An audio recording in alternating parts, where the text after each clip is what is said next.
One, if you've ever wanted to give your Patreon supporters exclusive perks on Discord, you're in the right place. Today, I'm going to show you exactly how to connect Discord to Patreon in just a few simple steps.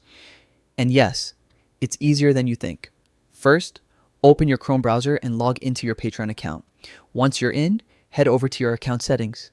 Here, look for the More section and select Connected Apps. You'll see Discord listed among the available apps. Just click the Connect button next to it.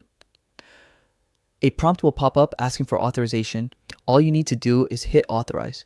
And just like that, your Patreon account is linked to Discord. Now your supporters can automatically get roles, access, and perks on your Discord server based on their Patreon membership.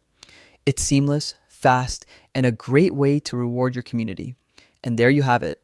Connecting Discord to Patreon is that simple. If you found this guide helpful, make sure to like, subscribe, and hit the bell so you never miss an update. Thanks for watching, and I'll see you in the next video.